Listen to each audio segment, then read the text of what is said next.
الحمد لله وكفى وسلام على عباده الذين اصطفى أما بعد فأعوذ بالله من الشيطان الرجيم بسم الله الرحمن الرحيم يسبح لله ما في السماوات وما في الأرض الملك القدوس العزيز الحكيم هو الذي بعث في الأميين رسولا منهم يتلو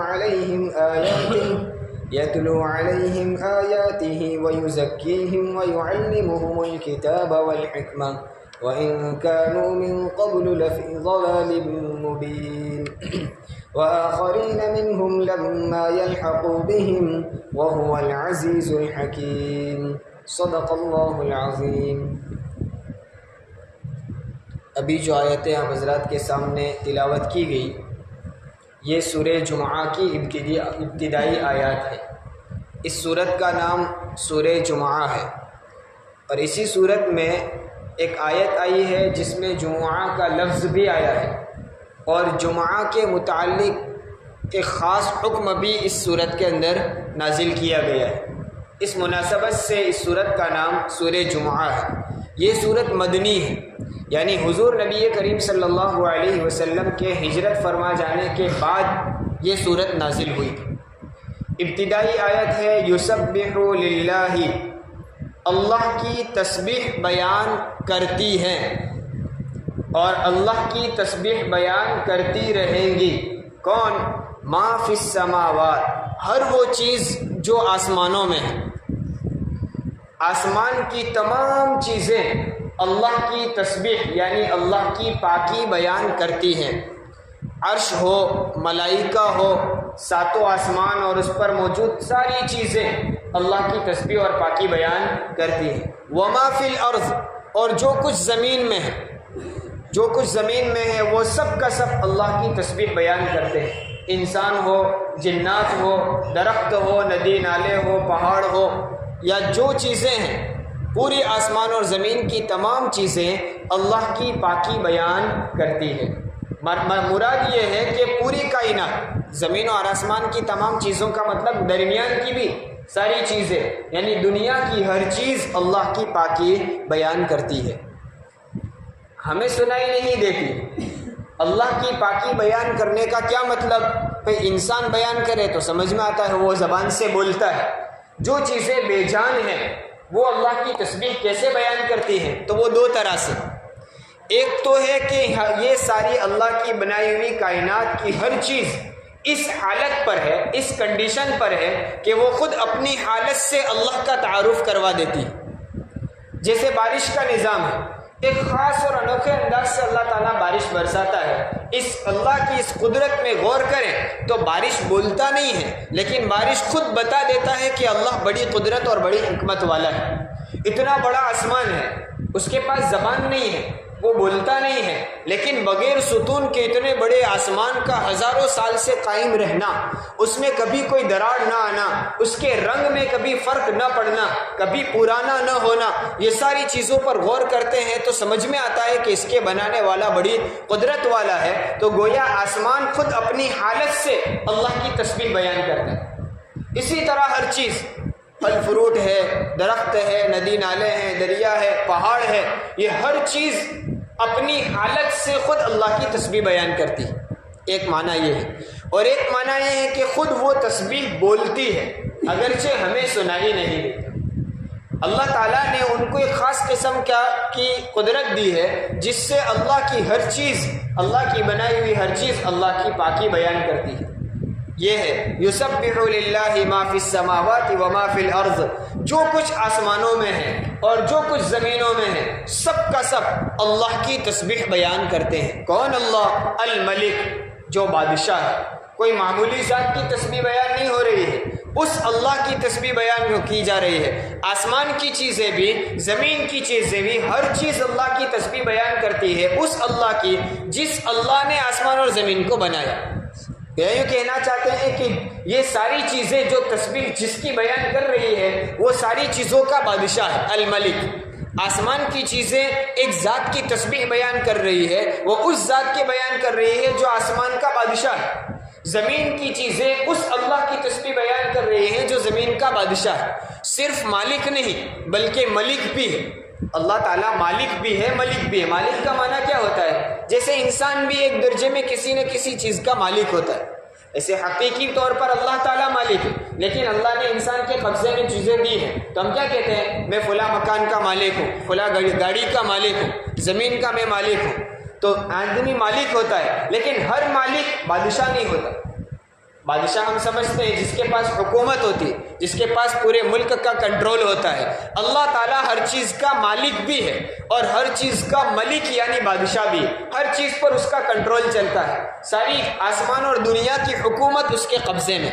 یہ دنیا والوں کے پاس جو حکومت ہے وہ عارضی ہے، وہ ایسے ہی ہے جیسے میں ایک گاڑی کا مالک ہوں، لیکن وہ کیسا؟ ایک ظاہری طور پر، حقیقت میں مالک تو اللہ ہے۔ اسی طرح ملک کا ایک بادشاہ ہے، وہ ظاہری نظام چلانے کے لیے، ورنہ حقیقت میں بادشاہ اللہ ہے۔ تو آسمان کا، زمین کا جو بادشاہ ہے اسی کی ہر چیز تسبیح بیان کرتی۔ ایک صفت اللہ کی بیان کی کہ آسمان و زمین کی تمام چیزیں اس اللہ کی پاکی بیان کرتی ہیں جو اللہ ملک یعنی بادشاہ ہے۔ القدوس، قدوس کا معنی ہوتا ہے پاک ہے، یعنی تمام عیبوں سے پاک ہے، تمام برائیوں سے پاک ہے۔ کوئی خامی ایسی نہیں جو نعوذ باللہ اللہ میں پائی جاتی ہے، کوئی قصور اور کمی ایسی نہیں جو نعوذ باللہ اللہ میں پائی جاتی ہے۔ گویا یوں کہنا چاہتے ہیں کہ آسمان کی چیزیں، زمین کی چیزیں جس اللہ کی پاکی بیان کرتی ہے کہ اللہ پاک ہے، تو پاک کیوں کہتے ہیں؟ اس لیے کہ اس میں کوئی عیب نہیں، وہ قدوس ہے، وہ ہر چیز سے پاک ہے۔ ہم کسی کا گن گاتے ہیں تو دنیا والے تو ایسے لوگوں کا گن گاتے ہیں جس میں نقصان اور کمیاں بھی ہیں، اگرچہ خوبیاں بیان کی جا رہی ہے اور واقعی اس میں وہ خوبیاں ہیں، لیکن اس کے ساتھ ساتھ خامیاں بھی ہیں۔ ہر انسان میں خامی تو ہے ہی۔ ہم کیسے ہیں بھائی؟ ہمارے اندر محتاجگی ہے، ہم کو کھانے کی ضرورت ہے، کھانا نہیں کھائیں گے تو جی نہیں سکتے، محتاج ہیں ہم کھانے کا۔ ہم پینے کے محتاج ہیں، بغیر پانی پیے زندہ رہ سکتے نہیں۔ اللہ کی ذات ایسی ہے جو کھانے پینے کی ضرورت سے بھی پاک ہے، عیب اور برائی تو کوئی نہیں ہے، لیکن یہ جو ضروریات ہماری انسانوں کے ساتھ لگی ہوئی ہے وہ بھی ان چیزوں سے بھی اللہ پاک ہے۔ گویا ہمارے اندر ایک عیب ہے، کیا ہے؟ ہم یوں نہیں کہہ سکتے کہ ہمیں کسی چیز کی ضرورت نہیں، ہم کسی کے محتاج نہیں۔ ہم جینے کے لیے محتاج ہے کھانے کے، ہم جینے کے لیے محتاج ہے پینے کے، ہم جینے کے لیے محتاج ہے سانس کے اور ہوا کے۔ اللہ کو ان کی بھی ضرورت ہے، یعنی اللہ ان چیزوں کے عیب سے بھی پاک ہے۔ اگر غور کیا جائے تو انسان میں ہزاروں کمیاں ہیں، بہت ساری چیزوں کا محتاج ہے، بلکہ ہر انسان دوسرے کا محتاج ہے۔ میں اپنی ہر ضرورت خود نہیں پوری کر سکتا، مجھے کپڑا پہننے کے لیے کپڑے والے کی ضرورت، کپڑا سلانے کے لیے درزو کی ضرورت، کھانے کے لیے مجھے کسان کی ضرورت، بیپاری کی ضرورت، اور اگر غور کیا جائے تو ایک دانے کے پیچھے ہزاروں انسانوں کی محنت لگتی ہے۔ اور آج کل کی اگرچہ مشینریاں کام کرتی ہے، لیکن ان ایک مشین بنانے کے پیچھے بھی ہزاروں انسانوں کی محنتیں لگتی ہیں۔ کہاں کہاں مشینیں تیار ہوتی ہے، کہاں کہاں دانہ ڈالا جاتا ہے، کتنے مزدور کام کرتے ہیں، اور وہاں سے گزر کر بازار تک آنے میں کتنے مزدوروں کا ہاتھ لگتا ہے، اور پھر بڑے بیپاری کے پاس سے چھوٹے کے پاس، اور وہاں سے چل کر ہمارے گھر تک۔ گھر میں آنے کے بعد بھی ہم اپنی مستورات کے محتاج ہیں، وہ کھانا تیار کرتی ہیں، پھر ہمارے سامنے وہ لقمہ تیار ہو کر آتا ہے۔ تو اللہ تعالیٰ القدوس پاک ہے، اس میں کوئی عیب اور کوئی کمی نہیں، اس کو کسی چیز کی ضرورت ہی نہیں۔ سارے نقائص سے اس پاک ذات کی تمام آسمان اور زمین کی چیزیں تسبیح بیان کرتی ہیں۔ دو صفتیں بیان کی، زمین اور آسمان کی چیزیں جس اللہ کی پاکی بیان کرتی، ایک تو وہ کیسا ہے؟ الملک یعنی بادشاہ ہے۔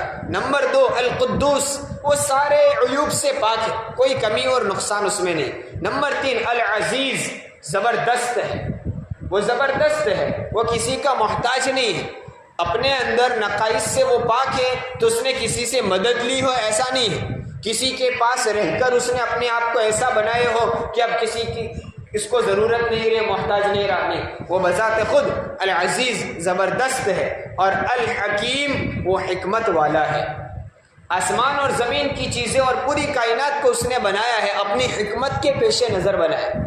حکمت تو جانتے ہیں، ہر چیز کو مناسب انداز سے پیدا کیا گیا ہے، جو چیز جہاں رکھنی چاہیے تھی وہاں اس نے رکھی ہے، اس نے حکمت، اس کو سمجھ بوجھ ہے۔ اس چیز کا وہ شعور ہے، اس کے پاس اس چیز کی حکمت ہے کہ کس چیز کو کیسے پیدا کرنا ہے، کب پیدا کرنا ہے، کب ختم کرنا ہے۔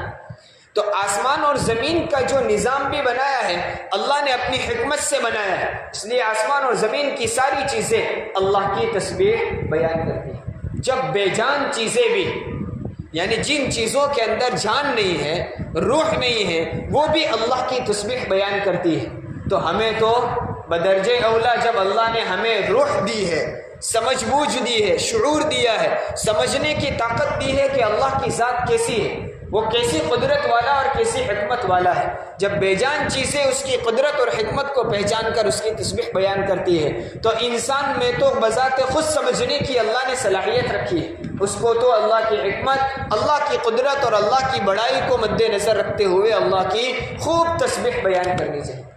یہ پہلی آیت ہوئی کہ جو کچھ آسمانوں میں ہے اور جو کچھ زمین میں ہے وہ سب کا سب اللہ کی تسبیح بیان کرتے ہیں، جو اللہ بادشاہ بھی ہے، عیبوں سے پاک ہے، زبردست ہے اور حکمت والا ہے۔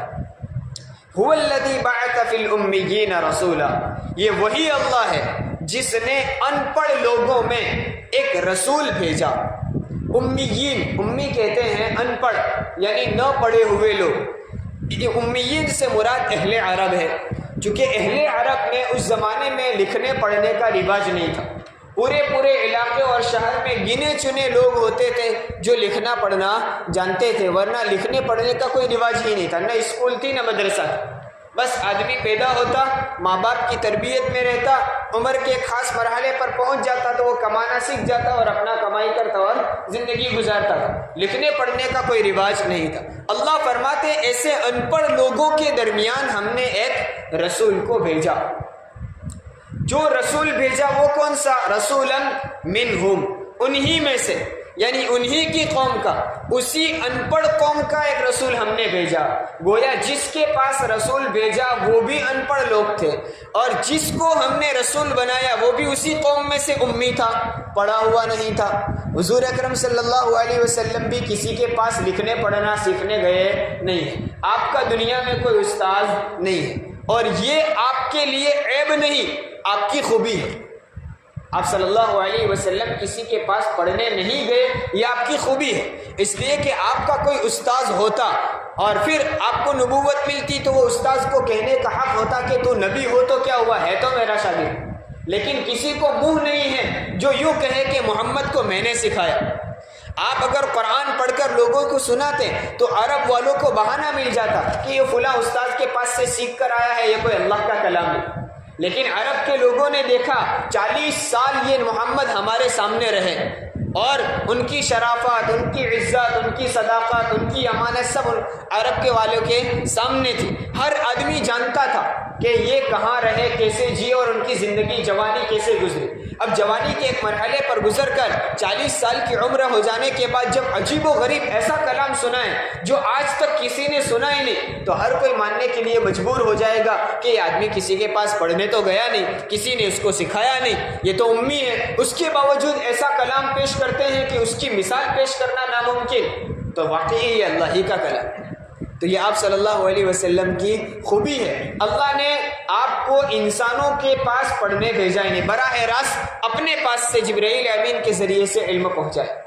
تو کہنے کا حاصل یہ ہوا کہ جو رسول بھیجا وہ بھی امی، اور جس قوم میں بھیجا وہ بھی امی، ان پڑھ لوگ تھے، لکھنا پڑھنا نہیں جانتے۔ بھئی جو سمجھدار ہو، ایجوکیٹڈ ہو، اس کو سمجھانا آسان ہوتا ہے، لیکن جو لوگ بالکل جہالت میں رہے ہو، ایسی جہالت جن میں انسانیت بھی نہیں رہی تھی، ایسے لوگوں کو سمجھانا کوئی آسان کام نہیں تھا۔ گویا اللہ تعالیٰ نے اپنی اس قدرت کا مظاہرہ کیا ہے کہ جس آدمی کو ہم نے نبی بنایا وہ بھی ان پڑھ تھا، اور جس کے گویا ظاہر میں یوں لگتا تھا کہ اس کو سکھانا کچھ نہیں آیا۔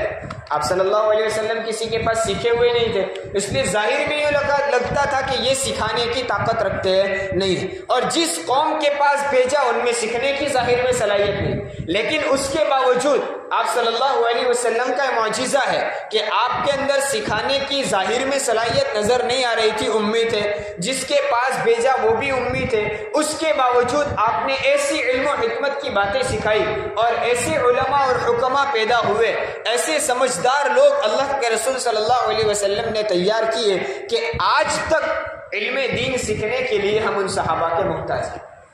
اللہ کے رسول صلی اللہ علیہ وسلم کا یہ معجزہ ہے کہ باوجود خود امی ہیں، جن میں بھیجے گئے وہ امی ہیں، اس کے باوجود ایسے علم و حکمت والے تیار کر کے گئے کہ قیامت تک آنے والی انسانیت علم دین حاصل کرنے کے لیے ان کی محتاج رہے گی۔ یہ وہی اللہ ہے جس نے امی لوگوں میں انہی میں سے ایک رسول بھیجا۔ وہ رسول کا کام کیا تھا؟ تو آگے نبوت کے 3 مقاصد کو بیان کیا ہے۔ حضور اکرم صلی اللہ علیہ وسلم کو نبی بنا کر بھیجا، تو کیوں بھیجا؟ کیا وجہ تھی؟ آپ کو دنیا میں بھیجنے کا کیا مقصد تھا؟ پہلا مقصد یتلو علیہم آیاتہ، جو رسول ان امیوں کے سامنے اللہ کی آیتیں پڑھ کر سناتے ہیں۔ اسی طرح کا مضمون سورہ آل عمران میں بھی آیا ہے اور سورہ بقرہ میں بھی ہے، یعنی حضور اکرم صلی اللہ علیہ وسلم کے بعثت کے نبی بنائے جانے کے مقصد کو بیان کیا، اور تینوں جگہ یہی 3 مقصد بیان کیے۔ آپ کو رسول بنا کر کیوں بھیجا، اس کے 3 مقصد سورہ بقرہ میں بھی ہے، سورہ آل عمران میں بھی ہے اور اس سورہ جمعہ میں بھی۔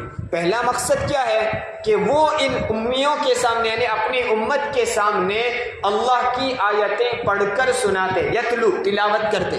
یتلو کا ویسے معنی ہوتا ہے اتباع کرنا، پیروی کرنا، چونکہ اللہ کے کلام کی کو ہم جب پڑھیں گے، جس کو ہم تلاوت کہتے ہیں، تو اس کا نام تلاوت اس لیے رکھا ہے کہ تلاوت کا معنی اتباع کرنا، پیروی کرنا، اور اللہ کا جب ہم کلام پڑھیں گے تو ہمیں مکمل اتباع کرنی ہے، یعنی جیسا نازل ہوا بعینہ ایسا پڑھنا ضروری۔ دیکھیے، ایک ہے الفاظ اور پھر اس کے معانی۔ ابھی میں جو باتیں بول رہا ہوں، میں اپنے ذہن میں آئی ہوئی باتیں آپ تک پہنچانے کے لیے الفاظ کا استعمال کروں۔ مقصد کیا ہے؟ جو چیز میں آپ کو بتانا چاہتا ہوں وہ معنی ہے کہ بھئی مثلا یہ قرآن کیا کہنا چاہتے ہیں، وہ معانی ہے۔ جو الفاظ میں بول رہا ہوں وہ اللہ کا کلام نہیں ہے، وہ میرے اپنے ایجاد کیے ہوئے الفاظ۔ آپ یہاں سے سن کر گھر جائیں گے، آپ گھر جا کر کارگزاری سنائیں گے کہ ہم نے آج تفسیر میں یہ سنا، تو جو آپ سنائیں گے وہ کیا باتیں سنائیں گے؟ جو باتیں معانی آپ نے سنی وہ سنا دیں گے۔ الفاظ جو میں بول رہا ہوں وہ نہیں ہوں گے، لیکن اللہ کا جو کلام ہے اس کے الفاظ بھی ضروری ہے، معانی بھی ضروری ہے۔ میں ابھی آپ کو معانی سنا رہا ہوں، لیکن جن الفاظ میں اللہ تعالیٰ نے معانی اتارے ہیں، ان الفاظ کا محفوظ رکھنا بھی ضروری ہے۔ اور نبوت کے مقاصد میں سے خاص مقصد تھا، حضور اکرم صلی اللہ علیہ وسلم کی بعثت کا ایک خاص مقصد کیا تھا کہ آپ اللہ کے آیتیں پڑھ کر سنائیں۔ معانی تو ہے، آگے آ رہا ہے، لیکن جو الفاظ اللہ نے اتارے ہیں ان الفاظ کا بھی بعینی امت تک پہنچانا یہ حضور اکرم صلی اللہ علیہ وسلم کی ذمہ داری تھی۔ اس لیے کہ یہ اللہ کا کلام جو ہے وہ صرف معانی کا نام نہیں، الفاظ کا بھی نام، اس لیے الفاظ کا محفوظ رکھنا بھی بہت ضروری ہے۔ اور جس انداز سے جن ادائیگی کے ساتھ پڑھنے کا ہمیں پابند بنایا گیا ہے، انہی ادا کے ساتھ پڑھنا ضروری ہے۔ اپنی منمانی سے ہم پڑھ سکتے ہیں نہیں۔ اس سے اندازہ ہوا کہ قرآن کریم کے الفاظ کا سیکھنا بھی ضروری ہے، اور اس طرح سیکھنا ضروری ہے جس طرح نازل کیا گیا ہے۔ اللہ معاف فرمائے، اگر جائزہ لیا جائے تو ہماری قوم کا بہت بڑا طبقہ وہ نکلے گا جو قرآن پڑھنا تو جانتا ہے، لیکن جس طرح پڑھنا چاہیے اس طرح صحیح معنی میں پڑھنا نہیں جانتا۔ یہ الگ بات ہے، ہم عجمی ہیں، ہماری مادری زبان عربی نہیں ہے، لیکن پھر بھی ہمیں بحیثیت مسلمان ہونے کے، بحیثیت ایمان والے ہونے کے اتنا پڑھنا آنا چاہیے، اتنا عربی آنا چاہیے کم از کم کہ ہم دیکھ کر قرآن اس طرح پڑھ سکے جس طرح نازل کیا گیا ہے۔ تو اس کے لیے کیا کرنا پڑے گا؟ قرآن جاننے والوں کے پاس ہمیں سیکھنا پڑے گا، ان کے پاس جا کر بیٹھنا پڑے گا، اور یہ علم ایسا ہے جس کے سکھانے سے کوئی انکار نہیں کرتا. آپ کوشش کیجئے، پہل کیجئے، فکر ہوگی تو اللہ بہت سارے راستے کھول دے گا. اپنی مسجد کے امام کے پاس، اپنے محلے کے حافظ صاحب کے پاس جا کر درخواست کریں گے کہ مجھے قرآن سیکھنا ہے. آپ کے پاس کون سا وقت ہے؟ آدھا گھنٹہ، 1 گھنٹہ مجھے دیجئے، مجھے سیکھنا ہے. اور اس کے سیکھنے کے لیے عمر کی کوئی قید نہیں ہے کہ 50 سال ہو گئے، 60 سال ہو گئے، اب قرآن کیا سیکھیں. کیا حضور اکرم صلی اللہ علیہ وسلم کی جب بعثت ہوئی تو اس وقت بڑی عمر کا کوئی نہیں تھا؟ صحابہ میں کوئی ایسا نہیں تھا جو 40 سال 50 سال کی عمروں کو پہنچ گئے. خود حضور اکرم صلی اللہ علیہ وسلم کو نبوت ملی 40 سال کے بعد. اب قرآن سکھا رہے ہیں، بچے بھی سیکھ رہے ہیں، جوان بھی سیکھ رہے ہیں، بوڑھے بھی سیکھ رہے ہیں، عورتیں بھی سیکھ رہے ہیں، مرد بھی سیکھ، سب کچھ سب لوگ سیکھ رہے ہیں. تو قرآن کا سیکھنا بہت ضروری ہے. بعثت کے مقاصد میں سے ایک یہ ہے قرآن کے الفاظ کا پڑھنا، یاد کرنا. اس لیے جو بچے حافظ قرآن بن رہے ہیں ان کے بارے میں نعوذ باللہ یوں کہنا کہ الفاظ رٹ کر کیا فائدہ، کچھ سمجھ میں تو آتا نہیں ہے، اس کا کیا مطلب، یہ چیز غلط ہے. نہیں، قرآن کے معانی، اس کی تفاسیر کا سمجھنا اور اس کو عمل کرنا جہاں ضروری ہے، اسی طرح قرآن کے الفاظ کا محفوظ کرنا بھی ایک بہت بڑی عبادت ہے. اس لیے جو لوگ قرآن کے الفاظ سیکھنے اور یاد کرنے میں لگے ہوئے ہیں ایک بہت بڑی عبادت میں لگے ہوئے، اور نبوت کے مقاصد میں سے ایک بہت سا بڑا مقصد ہے، اس کو وہ لوگ پورا کر رہے ہیں. وہ نسل در نسل اس الفاظ کو یاد کر کے امت کی نئی نسلوں تک پہنچایا جا رہا ہے. تو نبوت کے ایک مقاصد میں سے یتلو علیہم آیاتہ، جو نبی ان امیوں کے سامنے یعنی اپنی امت کے سامنے اللہ کی آیتیں پڑھ کر سناتے. دوسرا مقصد وَيُزَكِّيهِمْ، اور ان کا تزکیہ کرتے ہیں. تزکیہ کا کیا مطلب ہے؟ تزکیہ ایک لفظ ہم بولتے ہیں زکوٰۃ، تو زکوٰۃ کا معنی ہے پاک کرنا. تزکیہ کا معنی میں پاک کرنا. یزکیہم، اللہ کے رسول صلی اللہ علیہ وسلم کی نبوت کے مقصد میں سے ایک مقصد یہ ہے کہ ہم اپنی امت کو پاک کیا جائے. کیسے پاک کیا جائے؟ پاکی دو طرح کی ہے. ایک تو ظاہری پاکی، وہ بھی حضور اکرم صلی اللہ علیہ وسلم نے سکھائی. بھئی ہمیں پاک کیسے ہونا ہے، کون سی چیزیں ناپاک ہے تو ہمیں پتہ چلے کہ ان کے لگنے سے ہمارا کپڑا، بدن وغیرہ ناپاک ہو، ان کی بھی تعین کر دی. اب اگر وہ ناپاک چیز لگ گئی تو اس کو پاک کیسے کریں گے؟ بھئی اتنی مرتبہ دھونا ہے، اس طرح سے دھونا ہے. اسی طرح اگر وضو ٹوٹ گیا تو وہ بھی ایک قسم کی ناپاکی ہے، حالانکہ کوئی ناپاک چیز لگی نہیں لیکن اس کو شریعت ناپاک کہتے، اس کو ہم نجاست حکمیہ کہتے. شریعت کا حکم ہے کہ آپ ناپاک ہو گئے. ہاں، آپ کا ہاتھ ناپاک نہیں ہوا کہ آپ کسی چیز کو لگائیں تو وہ ناپاک ہو جائے گا، لیکن نماز پڑھنے کے لیے ہم اس کو ناپاک سمجھیں گے، اس لیے اس کا دھونا ضروری ہے. تو اس کے لیے پاکی کیسے حاصل کی جائے گی؟ تو حضور اکرم صلی اللہ علیہ وسلم نے سکھایا امت کو کہ بھئی نماز کے لیے پاکی حاصل کرنا ہو تو آپ کو یہ اعضاء، چہرے کا دھونا، ہاتھ کا دھونا، پیر کا دھونا ضروری ہے، سر کا مسح کرنا ضروری ہے. بڑی ناپاکی لگ گئی تو کیسے پاک ہونا ہے؟ بھئی غسل کرنا ہے تو غسل کا طریقہ کیا ہوگا؟ جہاں جہاں ناپاکی لگی ہوئی اس کو پاک کرنے کا کیا طریقہ؟ یہ ساری کیا ہے؟ ظاہری ناپاکی. یہ بھی نبوت کے مقاصد میں سے تھا، اس کو بھی ہمیں سیکھنا اور عمل کرنا. اور ایک ہے باطینی ناپاکی، انسان کے اندر کی ناپاکی، نفس کی ناپاکی، دل کی ناپاکی، کہ دل کے اندر بڑائی اور تکبر ہے، دل میں حسد ہے، کینہ ہے، بغض ہے، غضب ہے، بے وجہ کا غصہ ہے. یہ ساری چیزیں، دنیا کی محبت ہے، عہدے کی محبت ہے، مال کی محبت ہے، اپنے آپ کو اچھا سمجھنا اور دوسروں کو کمتر حقیر سمجھنا، خود بینی، اپنے آپ کو دیکھنا دوسروں کو نہ دیکھنا، اپنی اچھائیاں دکھائی دینا دوسرے کی برائیاں دیکھنا، یہ سب نفس کی بیماریاں، دل کی بیماریاں ہیں. اس سے بھی رسول اللہ صلی اللہ علیہ وسلم نے امت کو پاک کیا، سکھایا کہ آپ کی اگر یہ سوچ ہے تو یہ آپ کے اندر برائی ہے. مثلا آپ کے اندر یہ سوچ ہے کہ دنیا کے سب لوگ بیکار اور کمتر ہے، میں ہی صحیح ہوں اور میں ہی اچھا ہوں، میں بڑا ہوں، تو آپ کے اندر وہ تکبر ہے، اس کا نام تکبر ہے. اب اس کو پاک کیسے کیا جائے گا؟ تو طریقہ بتائیں. آپ کی کسی کی نعمت دیکھ کر آپ کو پیٹ میں جلن ہوتی ہے کہ اس کو کیسے مل گیا، اس کو نہیں ملنا چاہیے. اگر آپ کی ایسی تمنا ہے، ایسا خیال ہے تو اس کا نام حسد ہے. اب اس حسد والی بیماری سے پاک کیسے ہونا ہے، اس نجاست سے پاک کیسے کرنا ہے اپنے آپ کو، تو حضور اکرم صلی اللہ علیہ وسلم نے وہ طریقہ بتایا جس کو آج صوفیہ انجام دے رہے ہیں. بزرگوں کے پاس جانے سے یہ دل کی اصلاح اور نفس کی اصلاح ہوتی. یہ نفس، یہ ایک طبیب ہے، ڈاکٹر ہے. جس طرح ایک جسمانی ڈاکٹر ہوتا ہے جو ہماری جسمانی بیماریوں کا علاج کرتے ہیں، یہ بزرگان دین، اولیاء کرام، یہ نفس کے اور دل کے طبیب ہیں، وہ دل کی اصلاح کرتے، اور حضور اکرم صلی اللہ علیہ وسلم کے بعثت کے مقاصد میں سے ایک تھا۔ اس لیے یہاں بھی یوں کہنا کہ خانقاہ کے لوگ اپنی خانقاہوں میں کونے میں بیٹھے رہتے اور اللہ اللہ کرتے رہتے ہیں، امت سے ان کو کیا فائدہ ہوتا ہے، وہ تو اپنا اپنا کرتا ہے، یہ غلط ہے۔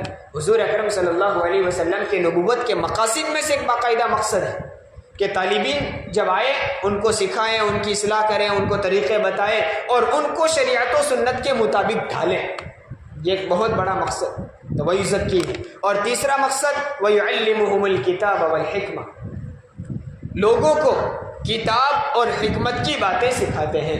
کتاب یعنی قرآن کریم۔ دیکھیے اوپر آیا تھا یتلو علیہم، قرآن کے الفاظ پڑھ کر سنا، وہ صرف الفاظ، اور پھر وَيُعَلِّمُهُمُ الْكِتَابَ کا مطلب کتاب کو سکھانا، یعنی اس کتاب میں کیا بیان کیا گیا ہے۔ ہم نے الفاظ پڑھ کر، جیسے ابھی میں نے قرآن کی آیتیں تلاوت کی، یہ پہلے کیا کی؟ تلاوت ہے، پھر اب اس کی تشریح ہو رہی ہے، ان میں کیا معانی ہے، اس کا کیا مقصد ہے، اس سے اللہ کیا کہنا چاہتے ہیں، یہ سکھانا، وہ بھی نبوت کے مقاصد میں سے ایک مقصد تھا۔ حالانکہ حضور اکرم صلی اللہ علیہ وسلم جس قوم میں نبی بنا کر بھیجے گئے تھے، یعنی اہل عرب میں، اب ویسے حضور اکرم صلی اللہ علیہ وسلم پوری امت کے لیے نبی ہے، لیکن آپ کے جو سامنے مخاطب تھے وہ اہل عرب تھے، عربی زبان جانتے تھے، ان کے سامنے صرف قرآن کی آیت تلاوت کر دینا ہم کو کیا لگتا ہے کافی ہونا چاہیے تھا کہ بھی قرآن کی آیت پڑھ کر سنا دی، تو وہ تو عربی جانتے تھے، سمجھ جانا چاہیے تھا، لیکن پھر بھی اللہ فرماتے صرف تلاوت کر دینا کافی نہیں، سکھائیے، آپ کا نبوت کے مقاصد میں سے کتاب کا سکھانا بھی، اس لیے کہ صرف زبان جان لینا یعنی لینگویج کا سیکھ لینا کافی نہیں ہوتا۔ ایک آدمی ہے وہ انگلش زبان بہترین جانتا ہے، ماہر ہے انگریزی کا، لیکن انگریزی کا ماہر ہونے کا مطلب یہ نہیں ہے کہ انگریزی زبان میں جتنے فن لکھے ہوئے ہیں وہ سب اس کو آ گئے۔ اس کو انجینئر بننا ہے، باوجود وہ انگریزی زبان اچھی سے اچھی جانتا ہے، لیکن انجینئر بننا ہے تو کیا کرنا پڑے گا؟ جو آدمی انجینئرنگ کے فن سے ماہر ہے اس کے پاس جا کر اس کو سیکھنا پڑے گا۔ میں کمپیوٹر سیکھنا چاہتا ہوں تو میں نے کمپیوٹر بک خرید لی اور اس میں ساری ترتیب لکھی ہوئی ہے، اس طرح چلانا، اس طرح کرنا ہے، اس طرح شروع کرنا ہے، بند کرنا ہے۔ میں صرف بک پڑھ لوں تو مجھے کمپیوٹر چلانا نہیں آئے گا، مجھے کمپیوٹر جاننے والے کے پاس بیٹھنا پڑے گا، سیکھنا پڑے گا۔ گاڑی چلانے کے لیے قوانین لکھے ہوئے ہیں، کون سی سائڈ چلانا ہے، کب گاڑی روکنا ہے، کب چلانا ہے، اور گاڑی چلانے کا طریقہ کیا ہوگا وہ بھی سب لکھا ہوا ہوگا، لیکن صرف یہ پڑھ لینے سے آدمی کو گاڑی چلانا آتا نہیں ہے، باقاعدہ سیکھنے والے پاس بیٹھ کر اس کو سیکھنا پڑے گا اور اس کی مشق پریکٹس کرنی پڑے گی۔ اسی طرح عربی زبان صرف سیکھ لینا کافی نہیں ہوگا کہ میں عربی جانتا ہوں تو مجھے قرآن آ گیا، نہیں، عربی زبان سیکھنے کے ساتھ ساتھ قرآن کی سمجھ بوجھ رکھنے والوں کے پاس بیٹھنا پڑے گا اور اس کے پاس سیکھنا پڑے گا کہ قرآن کیا کہتا ہے، ان کے کیا معنی ہے، اس کا کیا مطلب ہے۔ صرف زبان سے کام نہیں چلتا ہے، تو اس لیے نبوت کے مقاصد میں سے ایک مقصد بیان کیا، یعلمہم الکتاب، کتاب کو سکھائے، اور حکمت کا معنی حضور اکرم صلی اللہ علیہ وسلم نے جو تعلیمات امت کو دی، بول کر یا عمل کر کے، جس کو ہم سنت کہتے ہیں، تو آپ کا نبوت کا مقصد ہوا کہ قرآن کی تعلیم اور سنت کی تعلیم لوگوں کو دینا، یہ نبوت کے مقاصد میں سے ایک مقصد تھا۔ تو 3 مقصد ہو گئے، قرآن کی آیتیں پڑھ کر سنانا، قرآن اور حکمت یعنی سنت کی باتیں لوگوں کو سکھانا، قرآن کی آیتیں پڑھ کر سنا دی اور سکھا دی تو بھی کافی نہیں، اب سکھانے کے بعد کیا ضروری ہے، وَيُزَكِّيهِمْ، اصلاح کرنا، تزکیہ کرنا۔ اس سے بھی علماء نے ایک بات لکھی ہے کہ کوئی آدمی علم دین کو خوب حاصل کر لے، کتابوں کی کتابیں پڑھ لی اور ماہر علماء سے علم حاصل کر لیا تو بھی کافی نہیں ہوگا۔ بزرگوں کی جوتیاں جب تک سیدھی نہ کی جائے، جب تک ان کے ہاتھ میں اپنا ہاتھ دے کر اپنی ذات کو ان کے حوالے کر دیا جائے تب تک کام مکمل نہیں ہوگا، کیونکہ علم سیکھ لیا لیکن اندر آنا بھی تو چاہیے، آنے کے لیے کیا ہے، تزکیہ ضروری ہے، ورنہ اگر بزرگوں کے ہاتھ میں ہاتھ نہیں دیا اور ماہر عالم بن گیا تو وہ اس کا علم ہی گمراہی کا سبب بن جاتا ہے۔ وہ کیا سمجھتا ہے، میرے کو تو سب آتا ہے، میں تو سب کچھ جانتا ہوں، قرآن اور حدیث کا علم میرے پاس جیسا ایسا کسی کے پاس نہیں، تو اب اس میں تکبر آ جاتا ہے، بڑائی آ جاتی ہے، لوگوں کی حقارت آ جاتی ہے۔ تو اس کے لیے کیا ضروری ہے، بزرگوں کے پاس جانا، ان کے پاس بیٹھنا، ان کی مجلسوں میں جڑنا، یہ بہت ضروری ہے۔ یہ نبوت کے مقاصد 3 بیان کیے، آگے فرما وَإِن كَانُوا مِن قَبْلُ لَفِي ضَلَالٍ مُبِينٍ، حالانکہ وہ لوگ اہل عرب جن کے درمیان حضور اکرم صلی اللہ علیہ وسلم کو نبی بنا کر بھیجا، وہ پہلے کیسے تھے؟ فی ضلال مبین، کھلی ہوئی گمراہی میں، بالکل گمراہی میں، ایسی گمراہی میں تھے کہ اس جہالت اور اس گمراہی کی مثال نہیں، ایسی گمراہی میں تھے۔ اللہ تعالیٰ نے حضور اکرم صلی اللہ علیہ وسلم کو یہ 3 مقاصد دے کر بھیجا، اور آپ نے قرآن کی آیتیں پڑھ کر سنائی بھی، پھر قرآن کے معانی اور اس کی تفاسیر سمجھائی، اس کو عمل کر کے بتایا جس کو ہم سنت اور حدیث کہتے ہیں، اور پھر اس کے ساتھ ساتھ لوگوں کے دلوں کی اصلاح کی، نفس کی اصلاح کی اور تزکیہ کیا۔ جب یہ کام کیا تو بالکل کھلی ہوئی گمراہی میں جو لوگ تھے وہ ایسے بن سور کر آئے کہ ان کے بعد آنے والا سب سے بڑا ولی بھی ہو پھر بھی وہ ان کے درجے تک نہیں پہنچے، جن کو ہم صحابہ کی جماعت کہتے ہیں۔ یہ نبوت کے مقاصد بیان کیے۔ یہاں تک بات ہوئی کہ امیین میں، یعنی عرب کے وہ لوگ جو ان پڑھ تھے ان میں نبی بنا کر بھیجے، اور پھر ان کے علاوہ لوگوں کا کیا تذکیرہ، اس کو آگے آیت میں آ رہا ہے کہ صرف عرب کے لوگوں کے لیے نبی نہیں تھے بلکہ پوری دنیا کے اس زمانے میں جو لوگ موجود تھے ان کے لیے بھی، اور قیامت تک آنے والے جتنے انسان ہیں سب کے لیے اللہ تعالیٰ نے حضور اکرم صلی اللہ علیہ وسلم کو نبی بنا کر بھیجا تھا۔